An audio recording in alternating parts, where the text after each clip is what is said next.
বাসর ঘরে ঢুকেই দেখি নিধি জিন্স টপ পরে হাতে চাকু নিয়ে বসে আছে। আমি ভয় পেয়ে গেলাম, আজকে বাসর রাত নাকি আমার মার্ডার হওয়ার রাত। এই রাতে সব মেয়েই শাড়ি পরে ঘোমটা দিয়ে বসে থাকে, এদিকে তো পুরোই বিপরীত দেখা যাচ্ছে। এতক্ষণে নিধি আমাকে খেয়াল করলো। ছোট লোকের বাচ্চা, তোর জন্যই অপেক্ষা করছি। তা বুঝলাম, বাট হাতে চাকু কেন? আজকে তো আমাদের বাসর রাত, এভাবে কথা বলতেছো কেন? এই কথা বলাতেই নিধি আমার সামনে এসে আমার গলায় চাকু ধরলো। আমি ভয় পেয়ে গেলাম। এই মেয়ে যে বদ মেজাজি, কখন কি করে বসে বলা যায় না। তোর মতো ছোট লোকের সাথে আমি বাসর করব ভাবি কি করে? কোন দিক দিয়ে তুই আমার স্বামী হওয়ার যোগ্য? এখন আমাদের বিয়ে হয়েছে। রাখ তোর বিয়ে। আমি একটা ছেলেকে ভালোবাসি, ও 1 বছর আগে বাইরে চলে গেছে। ও কিছুদিনের মধ্যেই দেশে চলে আসবে, তখন তোকে ডিভোর্স দিয়ে ওকে বিয়ে করে নিব। তো আমাকে বিয়ে করলেন কেন? আব্বু তার পার্টনারের ছেলের সাথে আমার বিয়ে ঠিক করে ফেলেছিল, তাই আমি আব্বুকে বলি আমি তোকে ভালোবাসি, আর আব্বু তোকে অনেক বেশি ভালোবাসে, তাই বিয়েতে রাজি হয়ে যায়। কাজটা ঠিক করলেন না, অবশ্যই পস্তাবেন। যা হবে দেখা যাবে। তুই আমাকে সবার সামনে কলেজে থাপ্পড় মেরেছিলি, এখন দেখ আমি তোর কি হালটাই না করি। ভুলে যাবেন না আমি আপনার স্বামী। কিসের স্বামী তুই? তুই আমার 1 মাসের খরচ চালাতে পারবি? তোর 1 বছরের ইনকামেও আমার 1 মাস চলবে না। তোর মতো গরিবরা কারো স্বামী হওয়ার যোগ্যতা রাখে না। আমি হাসতে লাগলাম। আমার হাসি দেখে নিধি বিরক্ত হয়ে জিজ্ঞেস করলো, হাসছি কেন? আমি মাথা নাড়িয়ে এমনি বললাম, চাকুটা তো সরান।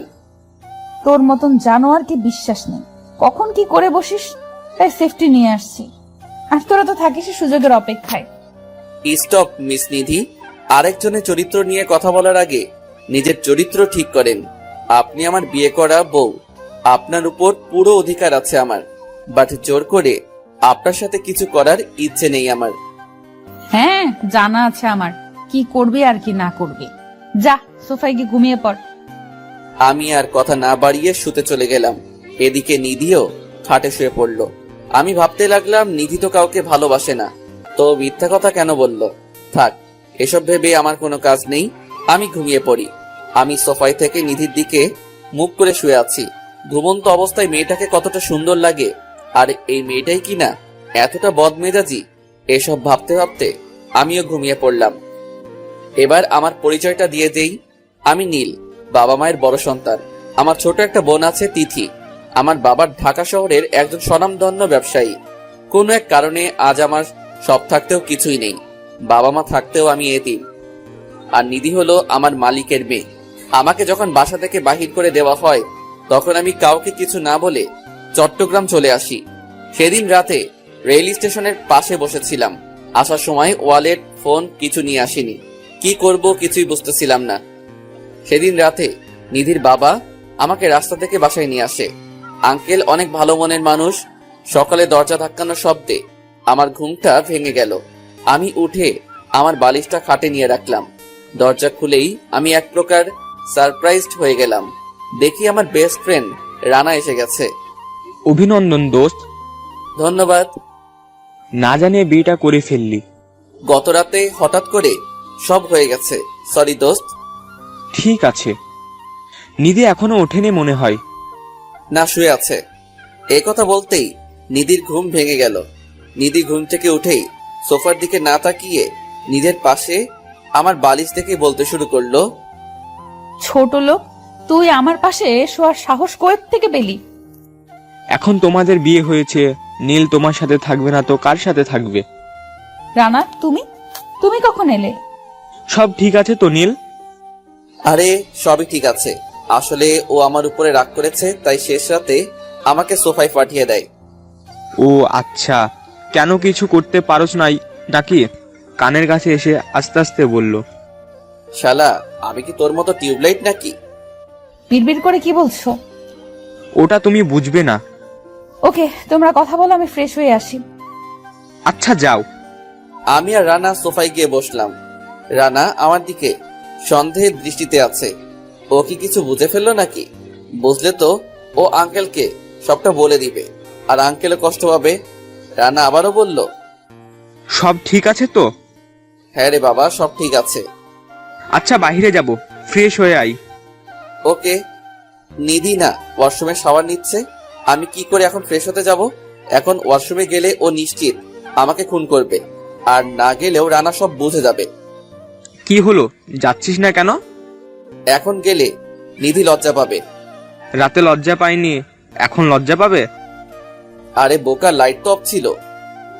আচ্ছা তাহলে আমি যাই, বিকেলে আড্ডা হবে। চলে যাবি? হ্যাঁ, একটু আব্বুর অফিসে যেতে হবে। আচ্ছা যা। নিধি ফ্রেশ হয়ে রুমে আসলো, আমি ওয়াশরুমে চলে গেলাম। আমি ফ্রেশ হয়ে রুমে এসে নিচে গেলাম নাস্তা করার জন্য। নিচে গিয়ে দেখি আঙ্কেল আর নিধি টেবিলে বসে আছে। আচ্ছা, আমি বসে পড়লাম। আঙ্কেল নিধিকে খাবার বেড়ে দিতে বলল। নিধি বলে ফেললো। আঙ্কেল বলল। নিধি তখন কথা কাটানোর জন্য বলল। আঙ্কেল কিছু বলল না, নাস্তা করে অফিসে গেল। নিধিও রুমে চলে গেল, আমিও একটু পরে রুমে গেলাম। নিধি শুয়ে ফোন টিপছে, আমি বাহিরে যাচ্ছি। যা, বলার কি আছে? বাইরে যা, না হয় একেবারে কবরে যা। আমি আর কিছু বললাম না। সারাদিন বাসার বাইরে থাকলাম, রাত হয়ে গেছে, বাসায় যেতে ইচ্ছে করছে না। নিধি এ পর্যন্ত একটা কলও দেয়নি, কল দিলে অবশ্যই চলে যেতাম। এই কথা বলাতেই মোবাইলটা বেজে উঠলো। হাতে নিয়ে দেখি আঙ্কেল কল দিছে। আসসালামু আলাইকুম। ওয়ালাইকুম আসসালাম। কোথায় তুমি? আঙ্কেল লেকের পাড়ে। আসতেছি, ওখানে থেকো। এই বলেই আঙ্কেল কল কেটে দিল। কিছুক্ষণ পরেই আঙ্কেল আমার কাছে চলে আসলো, এসে আমার পাশে বসলো, বসে আমার কাঁধে হাত রাখলো। জানো নীল, নিধির যখন 1.5 বছর তখন তোমার আন্টি মারা যায়। নিধির দিকে তাকিয়ে আমি আর বিয়ে করিনি। বেশি আদর দিয়ে মেয়েটাকে বড় করেছি, তার জন্য ও একটু বদমেজাজি মাহারা মেয়ে, কিছু বলতেও পারি না। এসব তো আমি জানি, এসব কেন বলছেন আঙ্কেল? বাবা, একমাত্র তুমিই পারবে আমার মেয়েকে ভালো করতে। তোমার ভালোবাসা দিয়ে ওকে সঠিক রাস্তায় নিয়ে আসতে পারবে। কিন্তু আমি জানি নিধি তোমাকে কি জন্য বিয়ে করেছে। ওই দিন তোমার রুমের পাশ দিয়ে যাওয়ার সময় তোমাদের সব কথা শুনে নেই। সরি বাবা। দয়া করে ক্ষমা চেয়ে আমাকে লজ্জিত করবেন না আঙ্কেল। তাহলে কথা দাও, নিধিকে তুমি সঠিক পথে আনবে। তোমার ভালোবাসা দিয়ে ওকে ভালো মন্দ চিনাবে। তোমার ভালোবাসা পেয়ে ও যেন পুরো বদলে যায়। আচ্ছা আঙ্কেল, আমি চেষ্টা করব। এখন বাসায় চলো। আমি আর আঙ্কেল বাসায় চলে গেলাম। বাসায় গিয়ে আজকে আর ডিনার করলাম না, আমার রুমে গিয়ে ঘুমিয়ে পড়লাম। নিধি রুমে আর গেলাম না। কিছুক্ষণ পরেই দরজা ধাক্কানোর শব্দে আমার ঘুম ভেঙে গেল। ঘুম ঘুম চোখে দরজা খুলে দেখি নিধি দাঁড়িয়ে আছে। এত রাতে আপনি? তুই এই রুমে কি করিস? তো কোথায় থাকবো? আমার রুমে আয়। পারবো না। আব্বু জানলে অনেক কষ্ট পাবে। আমি সোফায় ঘুমাতে পারি না। ছোট লোক, একটু লাই দিলেই মাথায় উঠে যাস। সারা জীবন মাটিতে শুয়ে কাটিয়ে দিবি। ওকে, গুড নাইট। এই বলে আমি শুয়ে পড়লাম। আচ্ছা ঠিক আছে, বিছানায় ঘুমাবি, বাট মাঝখানে কোলবালিশ থাকবে। আচ্ছা। আমি নিধি রুমে চলে গেলাম। নিধি মাঝখানে কোলবালিশ দিয়ে দেওয়াল বানিয়ে দিল। আমি শুয়ে পড়লাম। যাক, একসাথে থাকার তো অনুমতি পেয়েছি। মাঝখানে দেওয়াল আছে, তবুও আস্তে আস্তে সব হয়ে যাবে। আমি ঘুমিয়ে পড়লাম। সকালে আমার ঘুমটা ভেঙে গেল। তাকিয়ে দেখি নিধি আমার বুকে এসে আমাকে জড়িয়ে খুব সুন্দর করে ঘুমাচ্ছে। আমি তাড়াতাড়ি নিধিকে বালিশে শুইয়ে দিলাম। জেগে গিয়ে এই অবস্থায় নিজেকে দেখলে কি থেকে কি করে বসবে বলা যায় না। আমি ফ্রেশ হতে চলে গেলাম। ফ্রেশ হয়ে নিচে চলে আসলাম, দেখি আঙ্কেল বসে কফি খাচ্ছে। আঙ্কেল, আজকে কি বাজারে যেতে হবে? কেন? বাজার করতে হবে না। নীল, তুমি এখন বাড়ির জামাই, এটা ভুলবে না। বাজার করার জন্য অনেক লোক আছে, নাস্তা করে ভার্সিটিতে চলে যাও। আসলে আঙ্কেল একটা কথা বলতে চেয়েছিলাম। বলো। যেভাবেই হোক নিধিকে রাজি করিয়ে কক্সবাজার পাঠানোর ব্যবস্থা করেন। এত আর্জেন্ট কেন? আপনার মেয়েকে ঠিক পথে নিয়ে আসতে হলে আমার তার সাথে একান্ত সময় কাটাতে হবে। ও নিয়ে তুমি টেনশন করো না। 2 দিন পর রাতে ছোটখাটো একটা পার্টি আছে, পার্টিটা শেষ হলে হানিমুনে যাবে। ওকে। আমি কিন্তু তোমাদের দেশের বাইরে পাঠাতে চেয়েছিলাম হানিমুনের জন্য। সেটা পরে হবে। নিধি কি করো? ঘুমিয়ে আছে। যাও ডেকে নিয়ে নাস্তা করে কলেজে যাও। ওকে। আমি রুমে চলে গেলাম। রুমে গিয়ে দেখি নিধি ঘুমিয়েই আছে। আমি গিয়ে ডাক দিলাম, বাট উঠল না। আর কোনো উপায় না পেয়ে আমি নিধির গায়ে একটু ধাক্কা দিলাম। নিধির ঘুমটা ভেঙে গেল। নিধি এমন একটা কাজ করলো যা আমি কল্পনাও করতে পারিনি। এই সামান্য বিষয়ে এমন বিহেভ করবে ভাবতেও পারিনি। আমি রুমে চলে গেলাম। রুমে গিয়ে দেখি নিধি ঘুমিয়েই আছে। আমি গিয়ে ডাক দিলাম, বাট উঠল না। আর কোনো উপায় না পেয়ে আমি নিধির গায়ে একটু ধাক্কা দিলাম। নিধির ঘুমটা ভেঙে গেল। নিধি উঠে বসেই আমার গালে একটা থাপ্পড় মেরে দিল। থাপ্পড় খেয়ে গালে হাত দিয়ে দাঁড়িয়ে আছি। কিছু বলার মতো ভাষা হারিয়ে ফেলছি। কুত্তার বাচ্চা, তোর সাহস হলো কি করে আমাকে টাচ করার? মানে রাগ তোর মানে? একটু সুযোগ পেলে মেয়েদের শরীরে হাত দেওয়ার চেষ্টা করিস। আমার কথাটা তো শুনবেন। কি শুনবো তোর কথা? জানোয়ারের সাথে কথা বলার ইচ্ছে নেই, এখন যা সামনে থেকে। এনাফ। আরে একটা কথা বললে খবর আছে তোর। নিজেকে কি ভাবিস, মহাসুন্দরী? তোর থেকে তো দিন মজুরের মেয়েরা অনেক ভালো। বেশি শিক্ষিত না থাকলেও তো তোর মতো অহংকারী মেয়ে না। আর কি বলছিস, সুযোগ? ওরকম ইচ্ছা থাকলে গতকালকে রাতেই তোর সাথে যা ইচ্ছা করতে পারতাম। এই কথা বলে আমি ভার্সিটি চলে গেলাম। নিধি শুধু শুনলো কথাগুলো, কিছুই বলেনি। প্রতিদিন আমি নিধিকে ড্রাইভ করে কলেজে নিয়ে যাই। আজকে রাগ করে আমি রিকশায় করেই কলেজে যাওয়ার জন্য রওনা দিলাম। আমি রানাকে কল করলাম। পুরো কলেজে আমার একটা বন্ধুই, সেটা রানা। রানা কল রিসিভ করলো। কোথায় তুই? কলেজ গেটে অপেক্ষা করছি তোর জন্য। ও, একটু লেট হবে রে। আজকে রিকশায় করে আসতেছি। কেন, গাড়ির কি হয়েছে? কলেজে এসে সবকিছু বলছি। কোন পর্যন্ত? চৌরাস্তায়। ওকে। আমি কল কেটে দিলাম। 5 মিনিট যেতে না যেতেই রানা আমার সামনে এসে হাজির। আমি রিক্সা ভাড়া দিয়ে গাড়িতে উঠে বসলাম। রানা কলেজে না গিয়ে একটা রেস্টুরেন্টের সামনে চলে গেল। রানা গাড়ি থেকে নেমে গেল, আমিও নামলাম। এখানে কেন আসলি?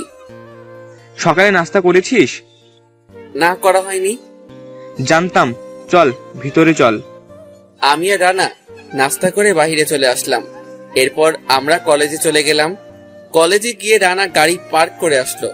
আমরা দুজন মাঠের মাঝখানে বসলাম। কি হয়েছে এখন বল। নিধি আমাকে স্বামী হিসেবে মেনে নেয়নি। মানে? আমি রানাকে সবকিছু বলে দিলাম। রানা শুনে কিছুক্ষণ চুপ করে রইল। ও হয়তো ভাবছে এখন কি করা উচিত। তাকে অনেক আগে বলেছিলাম আমার বাসায় চলে আয়, শুনলি না তো? না দোস্ত, আঙ্কেল আমার দুঃসময় আমার পাশে ছিল। আমি কি করে আঙ্কেলকে ছাড়া থাকবো? আচ্ছা নীল, তোর বাসাটা কোথায় ছিল? এসব কথা রাখ এখন। ওদিকে তাকিয়ে দেখ। দেখি নিধি ওর ছেলে বন্ধুদের সাথে হাসাহাসি করে কলেজে ঢুকছে। এটা ওর নিত্যদিনের কাজ। এই বিষয়ে কিছু বললেই মেয়েটা আরো অপমান করে, তাই আমি কিছু বলি না। বাট এখন তো আমার বউ, পুরো অধিকার আছে ওর উপরে। থাক, এখানে কিছু বললে আবার অপমান শুরু করে দিবে। এ কি, নিধি দেখি ওর সব ফ্রেন্ডদের নিয়ে আমাদের দিকে আসছে। ওরা আমাদের সামনে এসে দাঁড়ালো। নিধির ফ্রেন্ড ফাহাদ বলল, কিরে নীল, তোর আর নিধির বলে বিয়ে হয়েছে? হ্যাঁ। পরলোকের একমাত্র সুন্দরী মেয়ে দেখে লোভ সামলাতে পারেনি। সত্যি লোকদের স্বভাবই এরকম, এরা সুযোগের অপেক্ষায় থাকে, কখন কোন ধনী মেয়েকে বিয়ে করে ফেলা যায়। আরেকটা কথা, তোমাদের মুখ থেকে বাহির হলে আমার মনে হয় না নেক্সট টাইম এই কলেজে পা রাখতে পারবে। রানা, তুমিও না। কলেজে এত ছেলে থাকতে তোমার এই ছেলেটার সাথেই বন্ধুত্ব করতে হবে?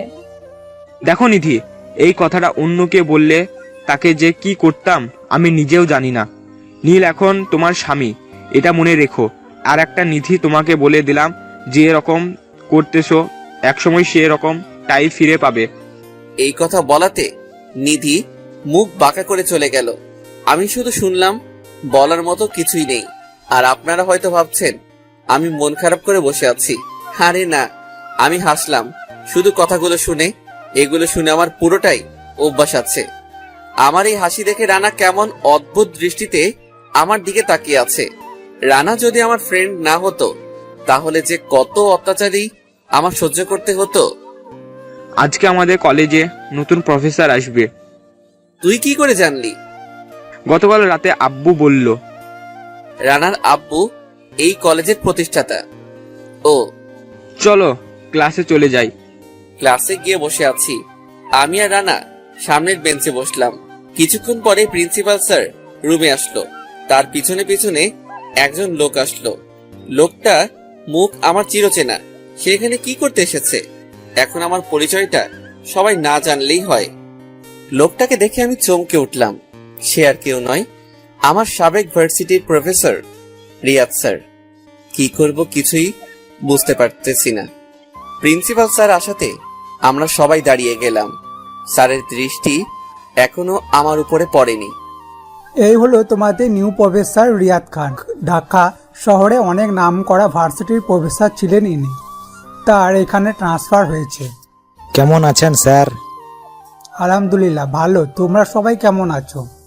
জি স্যার, ভালো। মিস্টার রিয়াদ এখন থেকে তোমাদের বাংলা পড়াবেন। এইটা বলে প্রিন্সিপাল স্যার চলে গেলেন। আমি মাথা নিচের দিকে তাকিয়ে আছি। কি করব বুঝতে পারতেছি না। রিয়াদ স্যার যদি আব্বুকে বলে দেয় আমি চট্টগ্রাম আছি, তাহলে আমার স্বপ্ন কখনো সফল হবে না। ইতিমধ্যেই স্যারের দৃষ্টি আমার উপরে পড়ল। স্যার মায়াবী চোখে আমার দিকে তাকিয়ে আছে, আর আমি তাকিয়ে আছি নিচের দিকে। নীল, তুই এখানে? আমি চুপ করে আছি। জানিস তোর বাবা পুরো শহরে তোকে তন্ন তন্ন করে খুঁজছে। স্যার, আপনি ওকে কি করে চেনেন? চিনবো না কেন? ও তো ঢাকা। স্যার প্লিজ এসব কথা না বললে খুশি হব আমি। কিন্তু তুই এখানে কেন? সেটা অনেক কাহিনী, পরে এক সময় বলবো। আমার আর স্যারের কথোপকথনে সবাই চুপ করে আছে। সবাই হয়তো ভাবছে আমার মতো ছেলেকে ঢাকার নামকরা ভার্সিটির প্রফেসর কি করে চিনে। সবার মুখে একটাই প্রশ্ন। রানা তো আমার দিকে তাকিয়ে আছে। অবাক হওয়ার কথাই, ওরা তো আর জানে না আমার পরিচয় কি, আমি কে। স্যার ক্লাস নিয়ে চলে গেল। আজকে স্যার ক্লাস নিল কোথায়? আমার সাথে কথা বলতে বলতেই সময় শেষ। আমি স্যারের পিছু পিছু ক্লাস থেকে বের হলাম। স্যার, নীল, তোর সাথে আমার অনেক কথা আছে। আগে আমার কথা শুনেন। এখানের কেউ জানে আমাকে চিনতে না পারে, আমার পরিচয়টা যেন না জানে, আর আমার পরিবারের কেউ যেন না জানে আমি এখানে আছি। কিন্তু কোনো কিন্তু না স্যার, আমাকে কথা দেন কাউকে কোনোদিন বলবেন না। আচ্ছা, আর একটা কথা, বৃষ্টি সব বলে দিচ্ছে ওই দিন তোর কোনো দোষ ছিল না, তোকে ফাঁসিয়েছিল। অতীত রাখেন স্যার, আগের কথা নিয়ে ভাবি না আমি। ওকে। স্যার, কেউ আমার পরিচয় জিজ্ঞেস করলে বলবেন আপনার বাসার পাশে একটা এতিমখানা ছিল, সেখানেই বড় হয়েছে আমি, সেক্ষেত্রেই আমাকে চিনেন আপনি। এই বলে আমি ওখান থেকে চলে আসলাম। এসে মাঠে এসে বসলাম। একটু পর রানা এসেও বসলো। স্যার তোকে কি করেছিলে? বলেছি না স্যার, সময় হলে সব জেনে যাবে। তোকে প্রশ্ন করাই বৃথা। দাঁত কালানো অফ কর। ওকে। একটু পরেই নিধি আর ওর সব ফ্রেন্ড আসলো। নীল স্যার তোমাকে চিনে কি করে? সেটা আপনার না জানলেও চলবে। এদের সাথে কথা বলাটাই ভুল। এই বলেই ওরা চলে গেল। আমি আর রানা হাসতে লাগলাম। কালকে আঙ্কেল একটা পার্টি রেখেছে বাসায়। বলছে তোর শ্বশুর। কালকে সকালে চলে যাবে কিন্তু। পার্টি তো সন্ধ্যায়। তো কি? ওকে, সকালেই যাব। চল বাসায় চলে যাব। আমরা যে যার বাসায় চলে গেলাম। সারাদিন ফোন টিপে পার করলাম। রাত হয়ে গেল। আমি আর নিধি এক খাটেই থাকলাম, বাট মাঝখানে আজকেও কোলবালিশটা। সকালে ঘুম ভেঙে গেল। ঘুম থেকে উঠেই কোনো দিকে না তাকিয়ে আমি ওয়াশরুমে চলে গেলাম। যা দেখলাম বিশ্বাস করেন দেখার জন্য মোটেও প্রস্তুত ছিলাম না। ঘুম থেকে উঠেই তাকিয়ে দেখি বিছানায় নিধি নেই। আজকে এত সকালে উঠছে, কাহিনী কি? যাই হোক, আমি তোয়ালে হাতে নিয়ে ওয়াশরুমে চলে গেলাম। ওয়াশরুমে দরজা ধাক্কা দিতেই দেখি ভিতরে নিধি। আমি হা করে তাকিয়ে আছি, কেননা নিধির শরীরে একটা সুতো পর্যন্ত নেই। নিধি আমাকে দেখে চিৎকার দিয়ে উঠবে, তার আগেই আমার হাত দিয়ে নিধির মুখ চেপে ধরলাম। নিধি কিছু বলতেও পারছে না। আমি খালি গায়ে ছিলাম। নিধি আমার বুকের দিকে তাকিয়ে আছে, এক নজরে আমার বুকের দিকে তাকিয়ে আছে নিধি। আর এদিকে নিধি ভাবছে কোনো ধরনের জিম করা ছাড়াই আমার এত সিক্স প্যাক হলো কি করে। আমি আর কিছু না বলে বাহিরে চলে গেলাম। আজকে যে কপালে কি আছে আল্লাহই ভালো জানে। কি গাদি মেরে বাবা, ওয়াশরুমের দরজা পর্যন্ত লক করেনি। একটু পরেই নিধি বাইরে আসলো। তুমি কি কিছু দেখেছো? চোখ তো খোলাই ছিল। বেয়াদব ছেলে, ওয়াশরুমে যাওয়ার সময় নক করতে হয় জানো না? ওয়াশরুমে গিয়ে যে দরজা লক করতে হয় সেটা জানা নেই আপনার? আর আমার শরীরের দিকে নজর দিচ্ছেন কেন? কই না তো। আমি আর কিছু না বলে ওয়াশরুমে চলে গেলাম। নিধি কিছু বললো না কেন? লজ্জায় নাকি আমাকেও ভালোবেসে ফেলতেছে? যাক, ভালো জিনিসই দেখছি, দিনটা ভালোই কাটবে। আমি শাওয়ার নিয়ে বের হলাম। নিধিকে আর রুমে দেখলাম না। আমি নিচে চলে গেলাম। নিচে গিয়ে নাস্তা করে নিলাম। নাস্তা করে আঙ্কেলের রুমে চলে গেলাম। আঙ্কেল বসে আছে। নিধিও আঙ্কেলের পাশে বসে আছে। Good morning uncle. Good morning. আজকে অফিসে যাবেন না? না, আজকে কি করে অফিসে যাব? আমার ফ্রেন্ড বলতে তো শুধু রানা, আর তো কেউ নেই। রানা এবং তার ফ্যামিলি সবাইকে ইনভাইট করা হয়েছে। হ্যাঁ জানি। আঙ্কেলের সাথে গল্প করতেছি, অমনি আমার ফোনটা বেজে উঠলো। পকেট থেকে ফোনটা বাহির করে দেখি রানা কল দিছে। আমি রিসিভ করলাম। কই তুই? বাসায়। আমিও তো। আমার রুমে গিয়ে বস, আমি আসতেছি। এরপর আমি আমার রুমে চলে গেলাম। রানার সাথে আড্ডা দিতে লাগলাম। আড্ডা দিতে দিতে দুপুর হয়ে গেল। আমরা দুপুরে লাঞ্চ করে নিলাম সবাই। আস্তে আস্তে সবাই আসতে লাগলো। দেখতে দেখতে সন্ধ্যা হয়ে গেল। আঙ্কেল এসে আমাকে একটা ব্ল্যাক কালারের পাঞ্জাবি দিয়ে গেলেন। এটাই পরতে বললেন আজকে। আমিও ব্ল্যাক কালারের পাঞ্জাবিটা পরে নিলাম। একটু পরেই নিধির কল আসলো, আমাকে রুমে যেতে বলল। আমি রুমে গিয়ে দেখি নিধির সব ফ্রেন্ড আরো অচেনা কিছু মেয়ে আছে এখানে।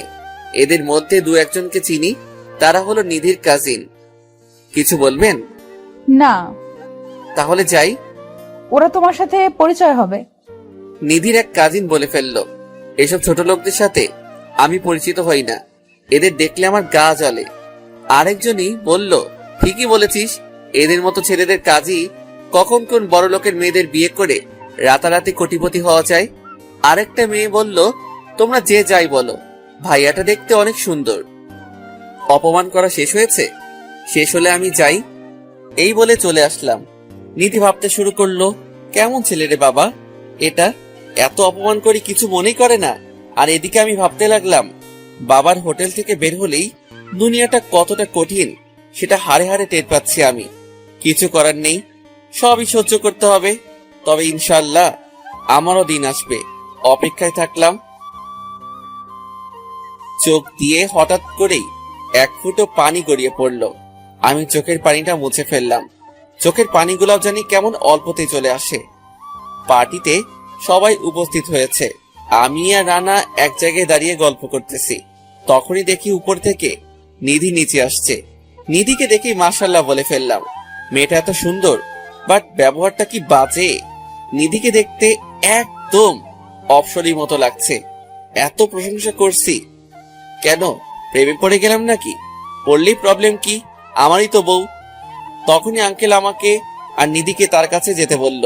সবার সামনে ঘোষণা দিয়ে দিল, আমাদের বিয়ে হয়ে গেছে। সবাই এসে আমাদের দাম্পত্য জীবনের জন্য অভিনন্দিত করে গেল। সবাই যার যার মতো আনন্দ করতে লাগলো। নিধি আমাকে অপমান করার জন্য এমন একটা ফন্দি আটলো যা কখনোই ভাবতে পারিনি। সময় খারাপ হলে যা হয় আর কি। তখনই নিধি বলতে লাগলো, আপনাদের মাঝে এখন গান গেয়ে শোনাবে নীল। আমি কথাটা শুনে হতবাক হয়ে গেলাম। নিধি কেন আমাকে গান বলতে বলতেছে? অপমান করার জন্য? তাছাড়া আর কি হবে? নিধির কথা শুনে সবাই করতালি দিতে লাগলো। আমি কি বলবো বুঝতেছি না। গান না বললেও মান সম্মান সব শেষ হয়ে যাবে। দোস্ত, এখন কি করবি? গান তো এখন বলতেই হবে। গিটার বাজাতে পারিস? দেখতে থাকো।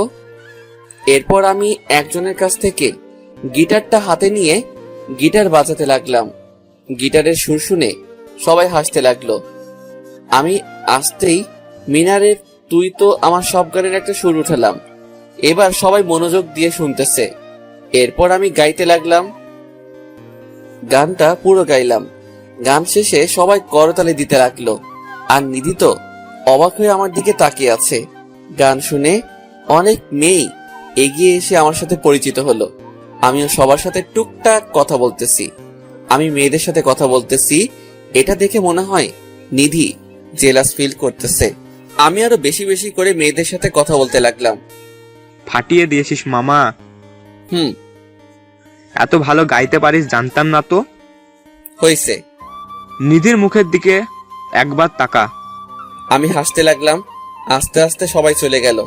রানাও বিদায় নিয়ে চলে গেল। আমি নিধির রুমে চলে গেলাম। এখন তো এটা আমারও রুম। রুমে গিয়ে ড্রেস চেঞ্জ করে নর্মাল ড্রেস পরে নিলাম। একটু পরে নিধির রুমে আসলো। তুমি এত সুন্দর করে গিটার বাজাতে পারো? কেমন হয়েছে জানি না, একটু একটু পারি আর কি। সত্যি করে বলো তো তুমি কে? কেন চিনেন না আমাকে? ইদানিং কেমন জানি তোমাকে অচেনা অচেনা লাগে। Good night. আমি ঘুমিয়ে পড়লাম। সকালে আজকে নিধির ডাকে ঘুমটা ভেঙে গেল। ঘুম থেকে উঠে ওয়াশরুমে চলে গেলাম। আস্তে আস্তে নিধির আচরণটা ভালো হচ্ছে। নাস্তা করতে চলে গেলাম। নিধি আর আঙ্কেল টেবিলে বসে আছে। আঙ্কেল জানিয়ে দিল কালকে আমাদের কক্সবাজার যাওয়ার কথা। নিধি প্রথমে মত না দিলেও পরে আঙ্কেলের কথা রাখতে নিধিও রাজি হয়ে যায়। আজকে নিধি আমার সাথেই কলেজে আসে। কলেজে এসে নিধি ওর ফ্রেন্ডদের কাছে চলে যায়। আমি রানার কাছে চলে যাই। সকাল হলো আপনার? সরি, একটু লেট হয়ে গেল। ঠিক আছে। কালকে কক্সবাজার যাব। ভালো খবর। তুইও যাবি সাথে? দূর বোকা, তোরা যাবি হানিমুনে, আমি গিয়ে কি করব? আমরা কথা বলতে লাগলাম। নিধি আসলো, আমাদের কাছে এসে বলল আব্বু শপিং এ যেতে বলছে। আমি রানার কাছ থেকে বিদায় নিয়ে শপিং এ চলে গেলাম। আমরা শপিং থেকে বাসায় চলে আসলাম। বাসায় এসে সবকিছু গুছগাছ করে নিলাম। রাতে আঙ্কেল ফ্লাইটের টিকিট দিল। সকাল 10টার ফ্লাইটে আমরা কক্সবাজার চলে গেলাম। বাট কক্সবাজার যে আমার জন্য এত বড় সারপ্রাইজ অপেক্ষা করছে সেটা জানলে ভুল করেও কক্সবাজার আসতাম না। আমরা কথা বলতে লাগলাম। নিধি আসলো আমাদের কাছে, এসে বলল আব্বু শপিং এ যেতে বলছে। আমি রানার কাছ থেকে বিদায় নিয়ে শপিং এ চলে গেলাম। আমরা শপিং থেকে বাসায় চলে আসলাম। বাসায় এসে সবকিছু গুছগাছ করে নিলাম। রাতে আঙ্কেল ফ্লাইটের টিকিট দিল। সকাল 10টার ফ্লাইটে আমরা কক্সবাজার চলে গেলাম। কক্সবাজার এসে আমরা রিসোর্টে চলে গেলাম। সবকিছুই আঙ্কেল ঠিক করে রেখেছে। আমরা আমাদের রুমে চলে গেলাম। রুমে গিয়ে ফ্রেশ হয়ে লাঞ্চ করে নিলাম। দেখতে দেখতে রাত হয়ে গেল। চলো বাহিরে যাব। ওকে। আমরা রেডি হয়ে সমুদ্রের তীরে গেলাম। নিধি একটু আগে আগে হাঁটছে, আমি একটু পিছনে পিছনে হাঁটছি। বিচের পাড়ে গিয়ে নিধি রইল, আমিও ওর সাথে দাঁড়িয়ে আছি। একটু পরে আমার চোখ একটু সামনে পড়লো। হ্যাঁ, একটা মেয়ে আসছে। মেয়েটা আমার খুব চেনা। একটা সময় যার মুখ না দেখলে আমার ঘুম হতো না, যাকে ছাড়া আমার সময় কাটতো না, সে এসে আমাকে জড়িয়ে ধরে কেঁদে দিল। তার সাথে তার বান্ধবীগুলাও আছে। কোথায় ছিলি নীল তুই? কে আপনি? আমাকে চিনতে পারছিস না? না। নিধি এসে বৃষ্টিকে আমার থেকে ছাড়িয়ে নিল। এই মেয়ে, আপনার সাহস কি করে হয় আমার স্বামীকে জড়িয়ে ধরতে? নীল, তুই বিয়ে করে নিয়েছিস? আপনার কোথাও ভুল হচ্ছে। আমি তো আপনাকে কোথাও দেখছি, আমার মনে হয় না। প্লিজ নীল। এই বেহায়ামি, ও আপনাকে বলে দিচ্ছে না একবার যে ও আপনাকে চিনে না? তারপরেও কেন বিরক্ত করতেছেন? আমি ওইখানে আর এক মুহূর্ত দাঁড়ালাম না। আমি রিসোর্টে আমার রুমে চলে আসলাম। রুমে এসে ভাবতে লাগলাম এই মেয়েটার জন্য আমি বাসা ছাড়া হয়েছি। বাট নিধি একটু জেলাস হয়েছে। নিধিও আমাকে ভালোবাসতে শুরু করেছে। আমার পিছন পিছন নিধিও রুমে আসলো। নীল, ওটা কে? চিনি না। সত্যি তো? হ্যাঁ, একদম সত্যি। আর হ্যাঁ, বাসায় চলে যাব, চলেন। হোয়াট? বাসায় কেন যাব?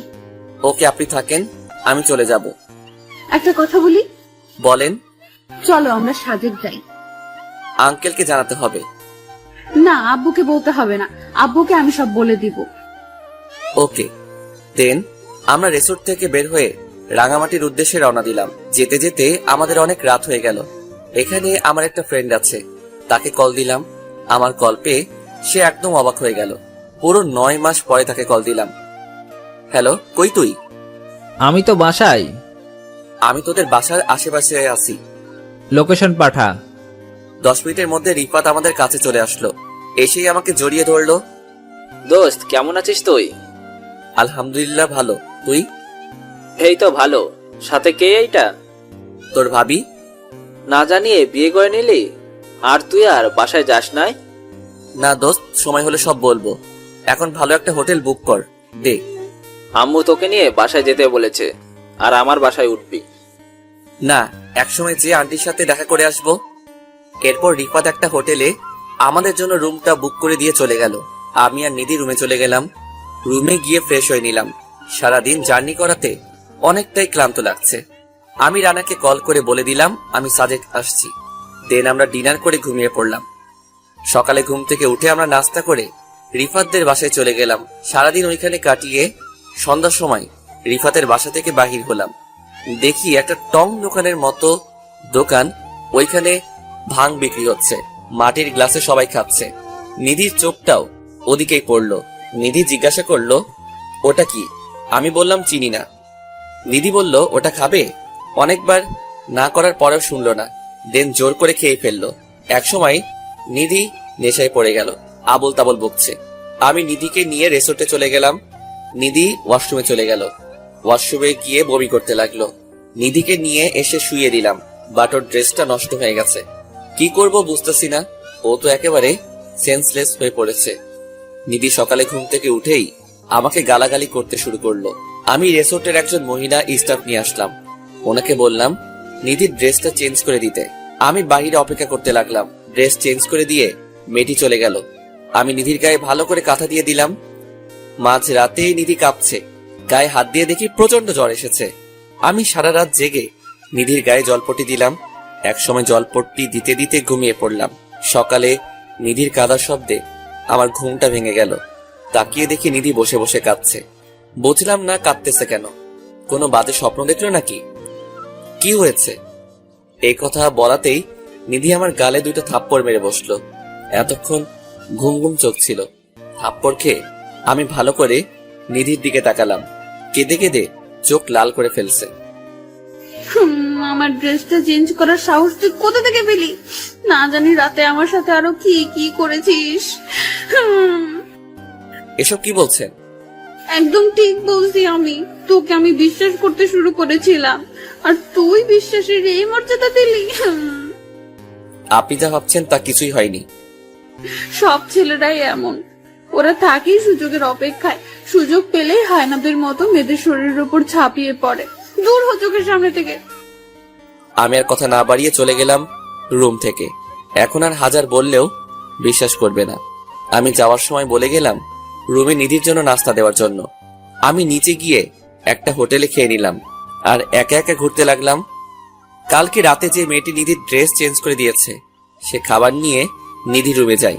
মেয়েটি খাবার দিয়ে চলে যাওয়ার সময়, আপু একটা কথা জিজ্ঞাসা করব? জি। ওই ভাইয়াটি কি হয় আপনার? কেন? না, রাতে বমি করার পরে আপনার ড্রেসটি নষ্ট হয়ে গিয়েছিল। উনি আমাকে ডেকে এনে আপনার ড্রেসটি চেঞ্জ করালো।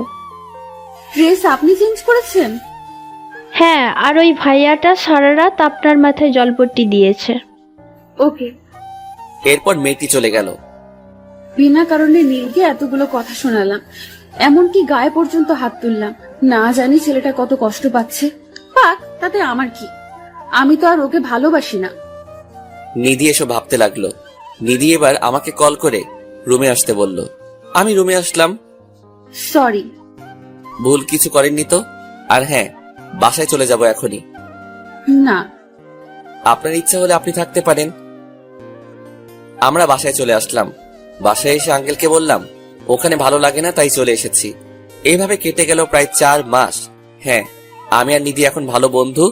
ও তেমন একটা খারাপ ব্যবহার করে না আমার সাথে।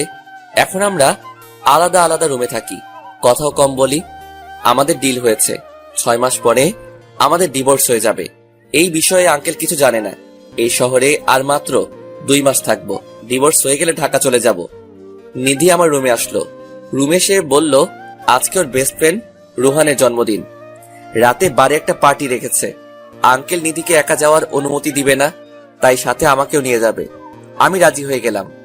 রাতে পার্টিতে চলে গেলাম। পার্টিতে যাওয়ার সাথে সাথে নিধির ফ্রেন্ডরা আমাকে অপমান করা শুরু করলো। ছোট লোক পার্টিতে এসেছে। আমি চুপচাপ এসব শুনতে লাগলাম। এখন অভ্যাস হয়ে গেছে এসব শুনতে, আর মন খারাপ হয় না এসব শুনলে। সবাই যার যার মতো এনজয় করছে। নিধি ড্রিঙ্কস করতে লাগলো।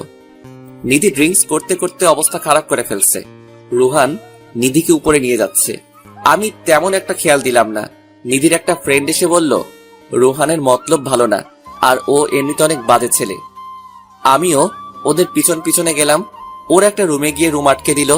নিধি বলতেছে, কি করছো কি রুহান? ছাড়ো আমাকে, চেঁচাবো কিন্তু আমি। আমি দরজায় নক করলাম। রোহান দরজা খুলে দিল।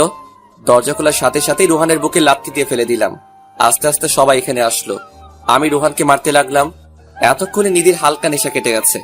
নিধি এসে আমাকে থামাতে চাইলো।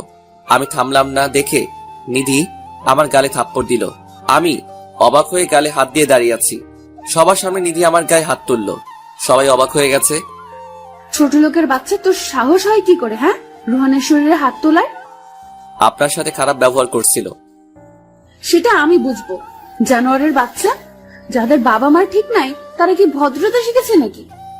এই কথা বলার সাথে সাথে আমি নিধির গালে একটা থাপ্পড় মেরে দিলাম। নিধি গালে হাত দিয়ে আমার দিকে তাকিয়ে আছে। অনেক হয়েছে, আর না। অনেক সহ্য করেছি, বাট কখনো ভাবি নাই আমার বাবা মা নিয়ে গালি দিবি তুই।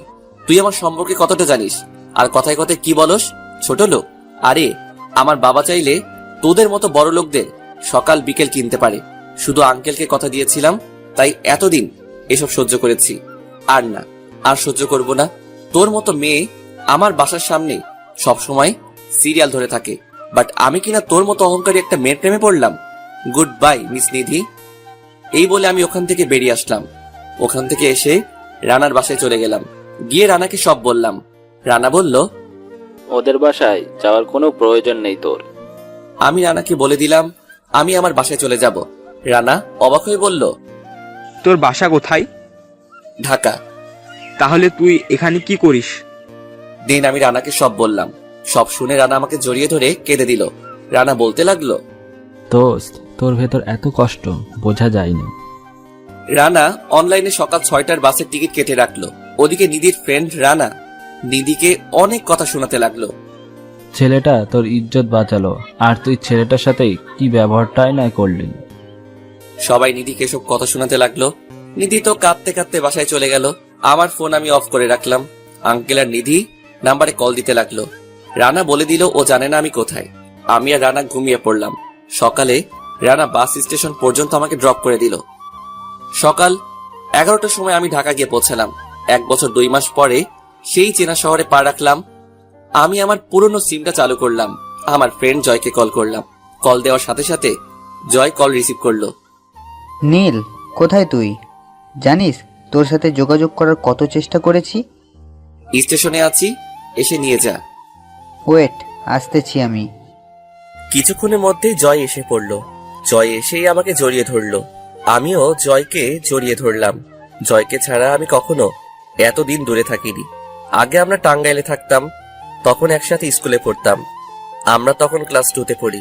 আমার আব্বু ঢাকা এসে পড়ে। তখন আমরা ঢাকা আসার পর জয় 2 দিন না খেয়েছিল আমার কাছে চলে আসবে বলে। পরে জয়ের আব্বুও ঢাকা এসে পড়ে। কেমন আছিস? কই ছিলি তুই? সবই বলবো, চলো বাসায় যাই। হ্যাঁ চল। দেন আমি বাসায় চলে গেলাম। বাসাটা কেমন অন্যরকম লাগতেছে। আমি গেটের সামনে দাঁড়িয়ে আছি। ভিতরে ঢোকার সাহস পেলাম না। দারোয়ান আমাকে দেখেই দৌড়ে আসলো। এসেই আম্মুকে ডাকতে লাগলো। আম্মু এসেই আমাকে জড়িয়ে ধরলো। আমিও আম্মুকে জড়িয়ে ধরলাম। এইভাবে প্রায় 10 মিনিট কেউ কোনো কথা বললাম না। আম্মু কাঁদতেছে। আমি চোখের পানি মুছে দিলাম। কেমন আছো আম্মু? তাকে ছাড়া কেমন থাকি তুই জানিস না? আন্টি বাসায় গিয়ে কথা বলো। বাবা চল। আমি বাসায় চলে গেলাম। সবকিছুই আগের মতোই আছে। আমার রুমের কোনো কিছুই পাল্টে নেই। 1 বছর আগে যেমনটা রেখে গেছিলাম ঠিক তেমনটাই আছে। আমি আমার রুমে গিয়ে বেলকনির সামনে গেলাম। এইটা আমার ফেভারিট প্লেস। এইখান থেকে আমাদের পুরো বাগানটাই দেখা যায়। বেলকনি থেকে রুমে আসলাম। আম্মু আমার জন্য কফি নিয়ে আসলো। নানান প্রশ্ন করতে লাগলো, এতদিন কই ছিলাম, আরো অনেক কিছু। আমি শুধু বলে দিলাম সব জানতে পারবে। আম্মুকে জিজ্ঞেস করলাম আব্বু কোথায়। আম্মু বলল আব্বু অফিসে কল দিয়েছিল, এখনই আসতেছে। আমি কফি খেয়ে রানাকে একটা কল করে বলে দিলাম আমি পৌঁছে গেছি। বৃষ্টি কোথায়? জানি না, ওই দিনের পর থেকে বৃষ্টির সাথে। ও, রিহানের সাথে কি ওর বিয়ে হয়ে গেছে? না, রিহান অন্য কাউকে বিয়ে করে নিছে। আমি শুধু ওকে এটাই বোঝাতে চেয়েছিলাম রিহান প্লে বয়, এই কারণেই আমাকে বাড়ি ছাড়তে হয়েছিল। দোস্ত, অতীত ভুলে যা প্লিজ। হ্যাঁ, অতীত ভুলে গেছি। জয়ের সাথে কথা বলতে বলতেই আব্বু চলে আসলো। আব্বু এসেই আমাকে জড়িয়ে ধরলো। আমি চুপ করেই আছি, কোনো কথা বলছি না। কোথায় ছিলি বাবা তুই? তোকে কত খুঁজেছি। তোর জন্য তোর আম্মু ঠিক মতো খাওয়া দাওয়া করে না, প্রায় অসুস্থ থাকে। আমি আম্মুর দিকে তাকালাম, আগের চেয়ে শুকিয়ে গেছে, চোখ ভিতরের দিকে চলে গেছে, মনে হয় প্রায় সময় না খেয়ে কান্না করছে। কি হলো, কথা বলিস না কেন? আমাকে খোঁজার কি প্রয়োজন? আমি তো আপনার ছেলে হওয়ার যোগ্য না। সেই কথাগুলো কি এখনো মনে রেখেছিস? কিছু কথা আছে, ভোলা যায় না। এখন কি বাবা হয়ে তোর পা ধরতে হবে? এসব কি বলছো আব্বু? এবার আমিও আব্বুকে জড়িয়ে ধরলাম।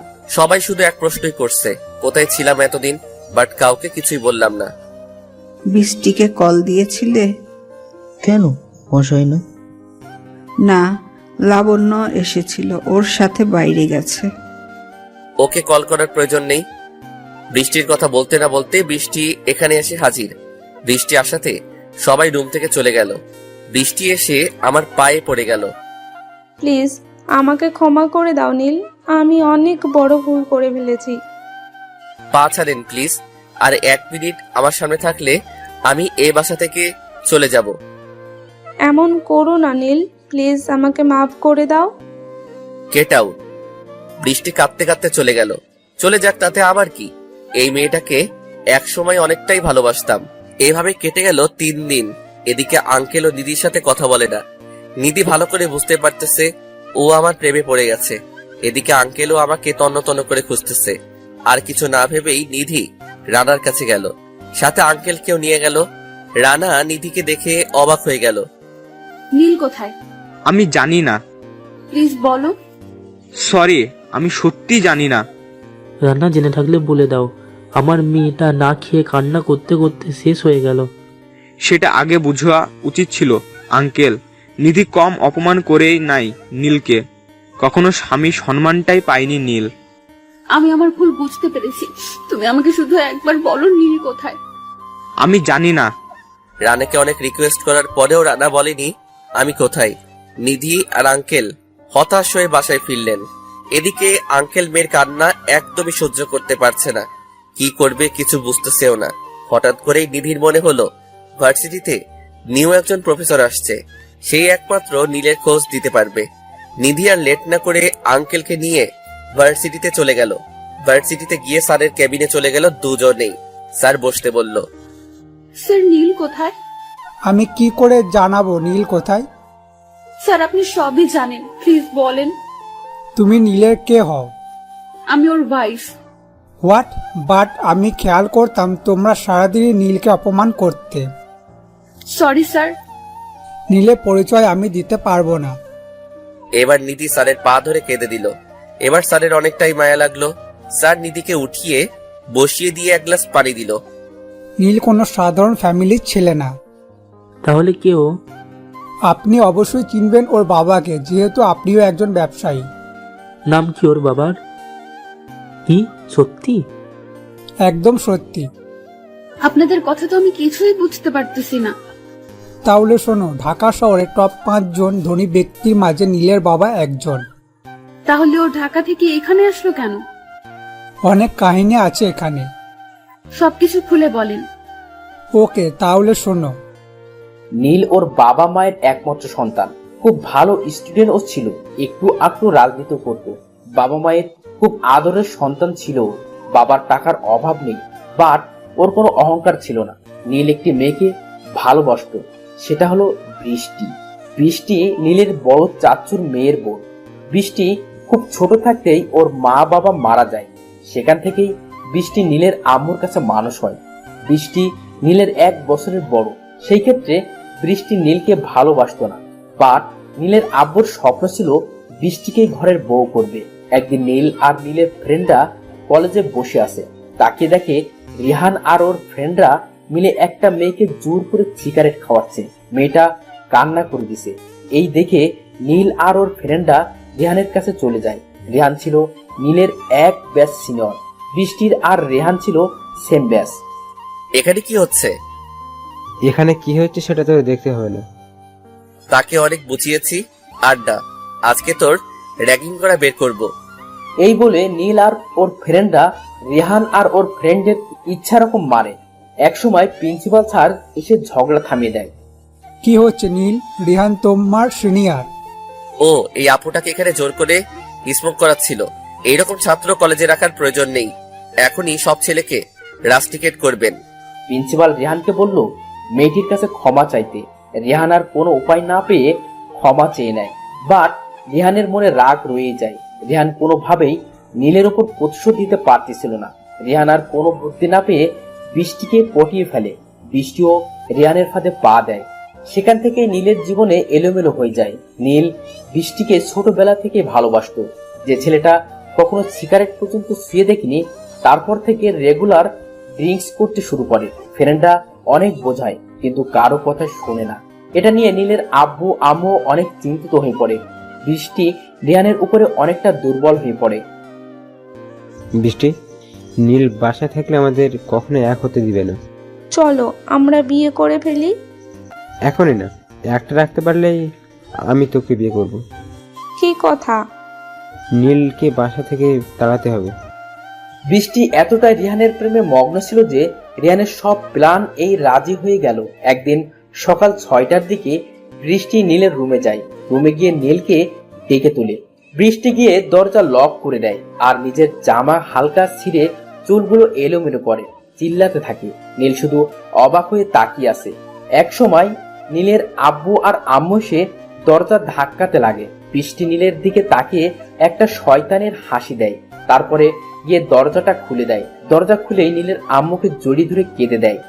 কি হয়েছে? চাচু, ও আমার ইজ্জত নষ্ট করতে চেয়েছিল। এই কথা বলাতেই নীলের আব্বু নীলকে থাপ্পড় মারে। নীলের আম্মু ঘটনা বিশ্বাস করতে চায় না। দেন বৃষ্টি বলে নীল এখন নেশা করে ও সবকিছু করতে পারে। নীলের বাবা নীলকে বাসা থেকে বের করে দেয়। নীল যাওয়ার সময় বৃষ্টির দিকে তাকে শুধু একটা কথাই বলে, অনেক আফসোস করবে, বাট খুঁজে পাবে না। নিধি সব শুনে কান্না করতে লাগলো। নিধি আর একটু লেট না করে আঙ্কেল আর রানাকে নিয়ে ঢাকা আসার জন্য রওনা দিল। আমি আর আম্মু বিকেলে ড্রয়িং রুমে বসে আছি। তখনই কলিং বেলটা বেজে উঠল। আম্মু গিয়ে দরজা খুলে দিল। দরজা খোলার পর যাদের দেখলাম তাদের দেখে তো আমি অবাক হয়ে গেলাম। দরজা খোলাতে আঙ্কেল, নিধি আর রানা ভিতরে আসে। নিধি এসে আম্মুকে সালাম করে। আম্মু শুধু আমার দিকে অবাক হয়ে তাকিয়ে আছে। আম্মু নিধিকে টেনে তুলল। আপনাদের তো চিনতে পারলাম না। আম্মু, আমি নীলের ওয়াইফ। ওকে, যা বলছে তা কি সত্যি? হ্যাঁ। বুঝলাম না আম্মু কোনো রিয়াক্ট করলো না কেন। তার একমাত্র ছেলে তাকে না জানিয়ে বিয়ে করেছে, এতে তো কষ্ট পাওয়ার কথা। আম্মু তো আরো হাসি খুশি। বুঝলাম না কিছু। কি ভাবছিস? আর জয় আমাকে সবকিছু বলে দিয়েছে। রানা চল। আমি রানাকে নিয়ে আমার রুমে চলে গেলাম। রানা শুধু আমার রুমটা চেয়ে দেখছে। রানা বলল, ওয়াও, এত সুন্দর রুম। মামা, পুরো শহরে কিন্তু ঘুরিয়ে দেখাবি। অবশ্যই। আঙ্কেল, আম্মু, নিধি আমার রুমে আসলো। আম্মু আব্বুকেও কল করে দিচ্ছে। আব্বু আসতেছে তার ছেলের বউকে দেখার জন্য। নীল, তুমি এভাবে চলে আসলে কেন? সহ্যের সীমা পার হয়ে গেছে আঙ্কেল, আর না। বাবা, তোমরা বাহিরে যাও তো, আমি দেখতেছি ওকে। ও সাহস পেল কি করে আমাকে ছেড়ে চলে আসার? বাবা, তোমরা বাহিরে যাও তো, আমি দেখতেছি ওকে। ও সাহস পেল কি করে আমাকে ছেড়ে চলে আসার? আজকেই প্রথম নিধিকে এত কাছ থেকে দেখছি। ওর নিঃশ্বাসের শব্দ পর্যন্ত শুনতে পারছি। নিধি আমার ঠোঁটে একটা চুমু দিল। হ্যাঁ, লাইফে ফার্স্ট টাইম লিপ কিস, তাহলে অনুভূতিটা কেমন জানেনই তো। বাট এত সহজে তো মেনে নেওয়া যাবে না, একটু তো কষ্ট দিতেই হবে। আর কষ্ট দিব না, এখন থেকে শুধু ভালোবাসা দিব। নিধিকে ধাক্কা দিয়ে সরিয়ে আমি নিচে চলে গেলাম। দেখি আব্বু এসে গেছে। আব্বু আর আঙ্কেল কথা বলতেছে। আমিও গিয়ে আব্বুর পাশে বসলাম। নিধি এসে আব্বুকে সালাম করলো। দেখে বোঝা যাচ্ছে আব্বুরও নিধিকে পছন্দ হয়েছে। নীল, তোর পছন্দ আছে বলতে হয়। ছেলেটা কার দেখতে হবে না? হ্যাঁ, তোমারই একারই ছেলে, আমার তো আর কেউ না। হ্যাঁ, আমারই তো একার ছেলে। কি শুরু করলে তোমরা? হ্যাঁ, বিআই সাহেব, আজকে তাহলে আমি আসি। চলে যাবেন মানে? রাতে একটা কাজ আছে। আজকে যাওয়া যাবে না, সব কিছু ক্যান্সেল করে দেন। ওকে। আম্মু আজকে নিজের হাতে রান্না করলো। সবাই আমরা লাঞ্চ করে নিলাম। লাঞ্চ করে আমি আর রানা ছাদে চলে আসলাম। ছাদে এসে একটু আড্ডা দিলাম। নিচে থেকে চিল্লানোর আওয়াজ আসছে। আমি গিয়ে দেখি নীল শুধুই আমার। চুপ বেহায়া মজ্জাত মেয়ে, লজ্জা করে না তোর? নিজের বিএফের সাথে মিলে নীলকে বাসা থেকে বের করেছিলি, আর নীল শুধু আমার বলতে আসছিস। আর শুনে রাখ, নীল আমার স্বামী। এই মেয়ে, তোর সাহস কি করে হয় আমার মুখের ওপর কথা বলার, তাও আবার আমার বাসায় দাঁড়িয়ে? কি শুরু করলে তোমরা? বড় আম্মু, তুমিই তো বলেছিলে এ বাড়ির বউ হলে শুধুই আমি হব। সেই যোগ্যতাটা আপনার নেই মিস বৃষ্টি। আর নিধি এ বাড়ির বউ। নেক্সট টাইম ওকে কিছু বলার আগেই ভেবে বলবেন। নীল, তুমিও? আমি আম্মুকে ইশারা করলাম নিধিকে রুমে নিয়ে যাওয়ার জন্য। আম্মু নিধিকে নিয়ে চলে গেল। বৃষ্টি কাঁদতে লাগলো। আমি আর রানাও রুম থেকে চলে গেলাম। রানা রুমে চলে গেল, আমিও রুমে চলে আসলাম। রুমে এসে বেলকনিতে গিয়ে একটা সিগারেট মুখে নিলাম।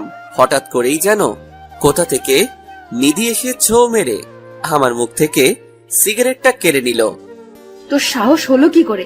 আমি রুমে থাকতে তুই সিগারেট মুখে নিছিস? ভুলে যাবেন না, এইটা আপনার বাসা না, আপনার রুম। কে বলেছে আমার রুম না? তোমার রুম মানেই তো আমার রুম। আপনার ধারণাটা ভুল। এখনই রুম থেকে চলে যান। যাব না, কি করবি? হ্যাঁ, অনেকক্ষণ যাবত কিছু বলছি না বলে বেশি করতেছিস।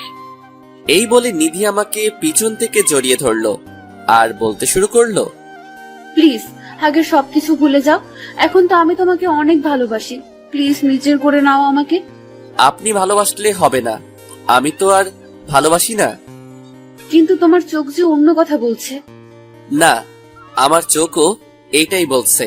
ছাড়েন আমাকে। এই বলে নিজেকে ছাড়িয়ে নিলাম। আমি রানার রুমে গেলাম। রানা আন্টির সাথে ফোনে কথা বলছে।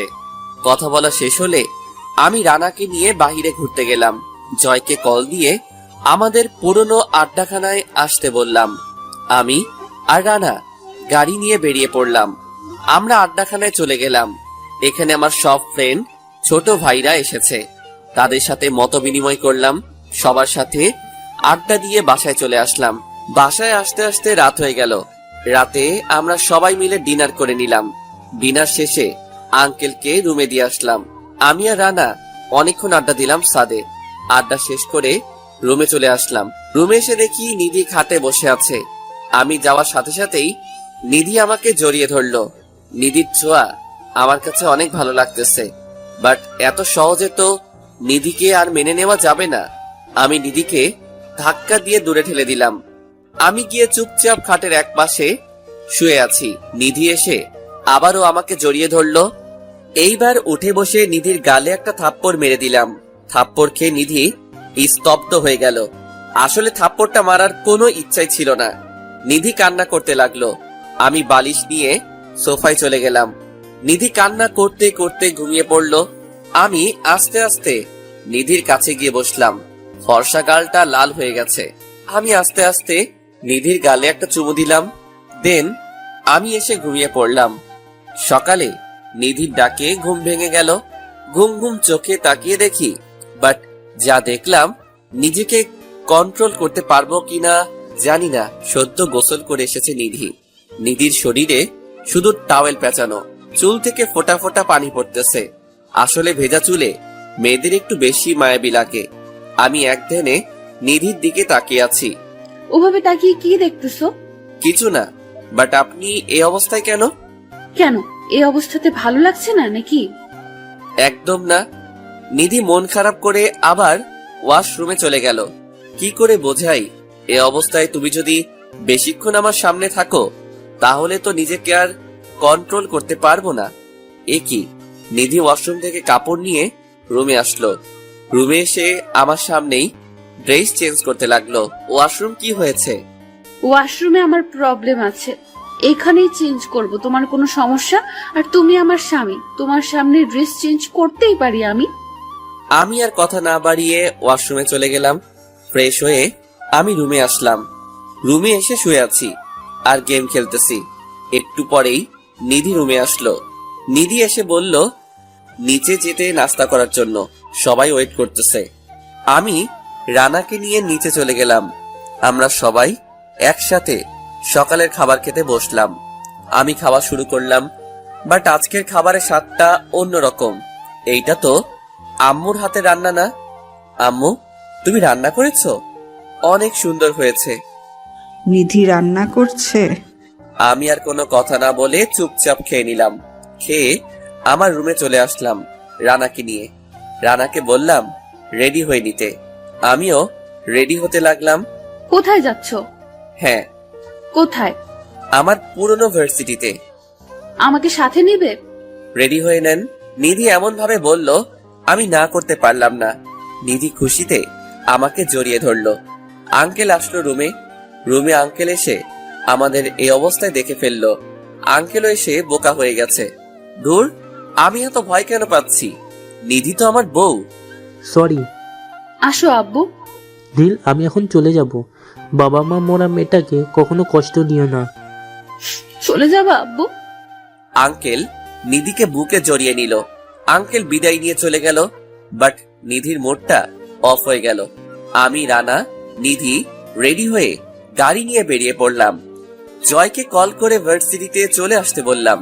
ভার্সিটিতে এসে আমি গাড়ি থেকে নেমে পড়লাম।